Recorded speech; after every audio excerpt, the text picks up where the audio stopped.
PSC আমার সেই নাটকের একটা চরিত্র বানাইছে, বিশিষ্ট ক্যারেক্টার। অভিনেত হওয়ার যে একটা স্বপ্ন সেটা পিএসসি পূরণ করে। কারণ একটা নিয়োগ দিছে তুম করে দিই। পিএসসি আমাদের সব স্বপ্ন পূরণ করে। প্রথমত কথা হচ্ছে আমি ছোটকালে চেয়েছিলাম নাট্যকার হইতে, বুঝছেন? আমি নাট্যকার হইতে পারি না, পরিবারের চাপ। তো পিএসসি আমার সেই নাটকের একটা চরিত্র বানাইছে, বিশিষ্ট ক্যারেক্টার। একটা মঞ্চ বানাইছে যে আমি নাটক করি, বুঝতে পারছি? আমার নাট্য অভিনেত হওয়ার যে একটা স্বপ্ন সেটা পিএসসি পূরণ করে। আরো কি কি পিএসসি আমার পূরণ করে? আমার ধরেন আমি খালি সিভিল ইঞ্জিনিয়ার, পিএসসি কি করে? সে ইলেকট্রিক্যালের পরীক্ষা নেয়, ইলেকট্রনিক্স এর পরীক্ষা, সব পরীক্ষা নিয়ে সে আমার সব ইঞ্জিনিয়ার হওয়ার একটা সুযোগ করে দিয়েছে। পিএসসি খুব ধন্যবাদ দেওয়া উচিত।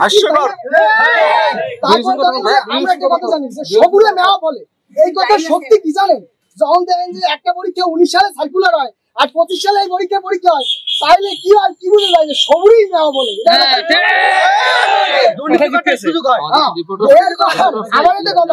ছোটকালে আমার খুব ইচ্ছা আছে যে আমি চোর পুলিশ খেলি, ঠিক আছে, খেলতে পারতাম, ঠিক আছে। এরপর কি হলো, চোর পুলিশ খেলা লেগে পিএসসি আমার হেল্প করছে। কারণ একটা নিয়োগ দিছে তুম করে রিট, আসো চোর পুলিশ খেলি, এই মামলা, এই রিট, এই ওইটা হইতাছে।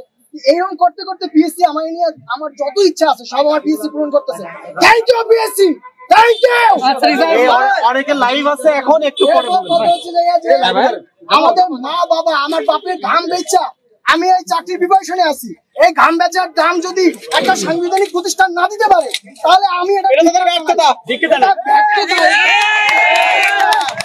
এই ব্যর্থতাকে পিএসসি নিজেই তদন্ত করবে এবং দোষীদের দৃষ্টান্তমূলক শাস্তি